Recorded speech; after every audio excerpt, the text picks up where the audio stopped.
ಪ್ರವಾಸಿಗರ ಮೇಲೆ ಹಲ್ಲೆ ಮತ್ತು ಇಬ್ಬರು ಮಹಿಳೆಯರ ಮೇಲೆ ಗ್ಯಾಂಗ್ ರೇಪ್ ಪ್ರಕರಣಕ್ಕೆ ಸಂಬಂಧಿಸಿದಂತೆ ನಿನ್ನೆ ಇಬ್ಬರು ಆರೋಪಿಗಳನ್ನ ಬಂಧಿಸಿದ ಜಿಲ್ಲೆಯ ಗಂಗಾವತಿ ಗ್ರಾಮೀಣ ಠಾಣೆ ಪೊಲೀಸರು ತಲೆಮರೆಸಿಕೊಂಡಿದ್ದ ಇನ್ನೊಬ್ಬ ಆರೋಪಿಯನ್ನ ಇಂದು ತಮಿಳುನಾಡಿನಲ್ಲಿ ಬಂಧಿಸಿದ್ದು ಕರೆದುಕೊಂಡು ಬರ್ತಿದ್ದಾರೆ.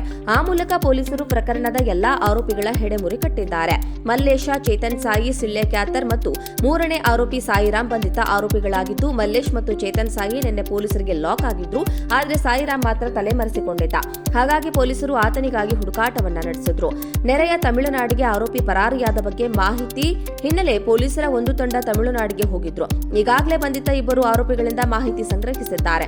ಮೂರನೇ ಆರೋಪಿಯ ಮೊಬೈಲ್ ನಂಬರ್ ಸೇರಿ ಅನೇಕ ಮಾಹಿತಿಯನ್ನ ಪೊಲೀಸರು ಸಂಗ್ರಹಿಸಿದ್ದರು. ಆ ಮೂಲಕ ಆತನನ್ನ ಬಂಧಿಸಲಾಗಿದೆ.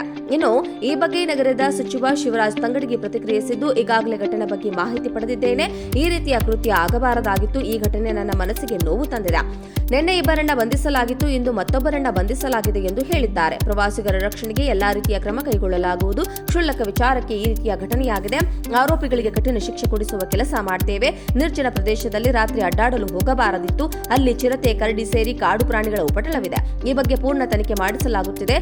ಅನಧಿಕೃತ ರೆಸಾರ್ಟ್ಗಳ ವಿರುದ್ಧ ಎಲ್ಲಾ ರೀತಿಯ ಕ್ರಮ ಕೈಗೊಳ್ಳುತ್ತೇವೆ ಎಂದು ತಿಳಿಸಿದ್ದಾರೆ. ಪ್ರವಾಸಿಗರ ಮೇಲೆ ಹಲ್ಲೆ ಮತ್ತು ಇಬ್ಬರು ಮಹಿಳೆಯರ ಮೇಲೆ ಗ್ಯಾಂಗ್ ರೇಪ್ ಪ್ರಕರಣಕ್ಕೆ ಸಂಬಂಧಿಸಿದಂತೆ ನಿನ್ನೆ ಇಬ್ಬರು ಆರೋಪಿಗಳನ್ನ ಬಂಧಿಸಿದ ಜಿಲ್ಲೆಯ ಗಂಗಾವತಿ ಗ್ರಾಮೀಣ ಠಾಣೆ ಪೊಲೀಸರು ತಲೆಮರೆಸಿಕೊಂಡಿದ್ದ ಇನ್ನೊಬ್ಬ ಆರೋಪಿಯನ್ನ ಇಂದು ತಮಿಳುನಾಡಿನಲ್ಲಿ ಬಂಧಿಸಿದ್ದು ಕರೆದುಕೊಂಡು ಬರ್ತಿದ್ದಾರೆ. ಆ ಮೂಲಕ ಪೊಲೀಸರು ಪ್ರಕರಣದ ಎಲ್ಲಾ ಆರೋಪಿಗಳ ಹೆಡೆಮುರಿ ಕಟ್ಟಿದ್ದಾರೆ.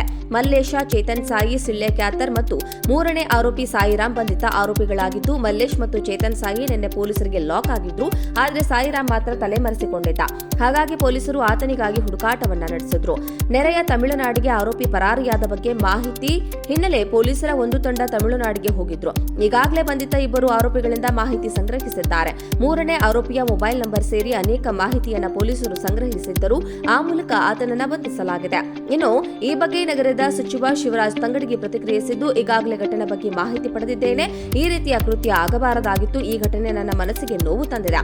ನಿನ್ನೆ ಇಬ್ಬರನ್ನ ಬಂಧಿಸಲಾಗಿತ್ತು, ಇಂದು ಮತ್ತೊಬ್ಬರನ್ನ ಬಂಧಿಸಲಾಗಿದೆ ಎಂದು ಹೇಳಿದ್ದಾರೆ. ಪ್ರವಾಸಿಗರ ರಕ್ಷಣೆಗೆ ಎಲ್ಲಾ ರೀತಿಯ ಕ್ರಮ ಕೈಗೊಳ್ಳಲಾಗುವುದು. ಕ್ಷುಲ್ಲಕ ವಿಚಾರಕ್ಕೆ ಈ ರೀತಿಯ ಘಟನೆಯಾಗಿದೆ. ಆರೋಪಿಗಳಿಗೆ ಕಠಿಣ ಶಿಕ್ಷೆ ಕೊಡಿಸುವ ಕೆಲಸ ಮಾಡ್ತೇವೆ. ನಿರ್ಜನ ಪ್ರದೇಶದಲ್ಲಿ ರಾತ್ರಿ ಅಡ್ಡಾಡಲು ಹೋಗಬಾರದಿತ್ತು. ಅಲ್ಲಿ ಚಿರತೆ, ಕರಡಿ ಸೇರಿ ಕಾಡು ಪ್ರಾಣಿಗಳ ಉಪಟಳವಿದೆ. ಈ ಬಗ್ಗೆ ಪೂರ್ಣ ತನಿಖೆ ಮಾಡಿಸಲಾಗುತ್ತಿದೆ. ಅನಧಿಕೃತ ರೆಸಾರ್ಟ್ಗಳ ವಿರುದ್ಧ ಎಲ್ಲಾ ರೀತಿಯ ಕ್ರಮ ಕೈಗೊಳ್ಳುತ್ತೇವೆ ಎಂದು ತಿಳಿಸಿದ್ದಾರೆ. ಪ್ರವಾಸಿಗರ ಮೇಲೆ ಹಲ್ಲೆ ಮತ್ತು ಇಬ್ಬರು ಮಹಿಳೆಯರ ಮೇಲೆ ಗ್ಯಾಂಗ್ ರೇಪ್ ಪ್ರಕರಣಕ್ಕೆ ಸಂಬಂಧಿಸಿದಂತೆ ನಿನ್ನೆ ಇಬ್ಬರು ಆರೋಪಿಗಳನ್ನ ಬಂಧಿಸಿದ ಜಿಲ್ಲೆಯ ಗಂಗಾವತಿ ಗ್ರಾಮೀಣ ಠಾಣೆ ಪೊಲೀಸರು ತಲೆಮರೆಸಿಕೊಂಡಿದ್ದ ಇನ್ನೊಬ್ಬ ಆರೋಪಿಯನ್ನ ಇಂದು ತಮಿಳುನಾಡಿನಲ್ಲಿ ಬಂಧಿಸಿದ್ದು ಕರೆದುಕೊಂಡು ಬರ್ತಿದ್ದಾರೆ. ಆ ಮೂಲಕ ಪೊಲೀಸರು ಪ್ರಕರಣದ ಎಲ್ಲಾ ಆರೋಪಿಗಳ ಹೆಡೆಮುರಿ ಕಟ್ಟಿದ್ದಾರೆ. ಮಲ್ಲೇಶ, ಚೇತನ್ ಸಾಯಿ, ಸಿಳ್ಳೆ ಕ್ಯಾತರ್ ಮತ್ತು ಮೂರನೇ ಆರೋಪಿ ಸಾಯಿರಾಮ್ ಬಂಧಿತ ಆರೋಪಿಗಳಾಗಿದ್ದು, ಮಲ್ಲೇಶ್ ಮತ್ತು ಚೇತನ್ ಸಾಯಿ ನಿನ್ನೆ ಪೊಲೀಸರಿಗೆ ಲಾಕ್ ಆಗಿದ್ರು. ಆದರೆ ಸಾಯಿರಾಮ್ ಮಾತ್ರ ತಲೆಮರೆಸಿಕೊಂಡಿದ್ದ. ಹಾಗಾಗಿ ಪೊಲೀಸರು ಆತನಿಗಾಗಿ ಹುಡುಕಾಟವನ್ನ ನಡೆಸಿದ್ರು. ನೆರೆಯ ತಮಿಳುನಾಡಿಗೆ ಆರೋಪಿ ಪರಾರಿಯಾದ ಬಗ್ಗೆ ಮಾಹಿತಿ ಹಿನ್ನೆಲೆ ಪೊಲೀಸರ ಒಂದು ತಂಡ ತಮಿಳುನಾಡಿಗೆ ಹೋಗಿದ್ರು. ಈಗಾಗಲೇ ಬಂಧಿತ ಇಬ್ಬರು ಆರೋಪಿಗಳಿಂದ ಮಾಹಿತಿ ಸಂಗ್ರಹಿಸಿದ್ದಾರೆ. ಮೂರನೇ ಆರೋಪಿಯ ಮೊಬೈಲ್ ನಂಬರ್ ಸೇರಿ ಅನೇಕ ಮಾಹಿತಿಯನ್ನ ಪೊಲೀಸರು ಸಂಗ್ರಹಿಸಿದ್ದರು. ಆ ಮೂಲಕ ಆತನನ್ನ ಬಂಧಿಸಲಾಗಿದೆ.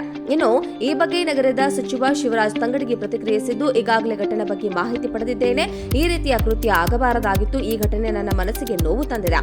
ನಿನ್ನೆ ಇಬ್ಬರನ್ನ ಬಂಧಿಸಲಾಗಿತ್ತು, ಇಂದು ಮತ್ತೊಬ್ಬರನ್ನ ಬಂಧಿಸಲಾಗಿದೆ ಎಂದು ಹೇಳಿದ್ದಾರೆ. ಪ್ರವಾಸಿಗರ ರಕ್ಷಣೆಗೆ ಎಲ್ಲಾ ರೀತಿಯ ಕ್ರಮ ಕೈಗೊಳ್ಳಲಾಗುವುದು. ಕ್ಷುಲ್ಲಕ ವಿಚಾರಕ್ಕೆ ಈ ರೀತಿಯ ಘಟನೆಯಾಗಿದೆ. ಆರೋಪಿಗಳಿಗೆ ಕಠಿಣ ಶಿಕ್ಷೆ ಕೊಡಿಸುವ ಕೆಲಸ ಮಾಡ್ತೇವೆ.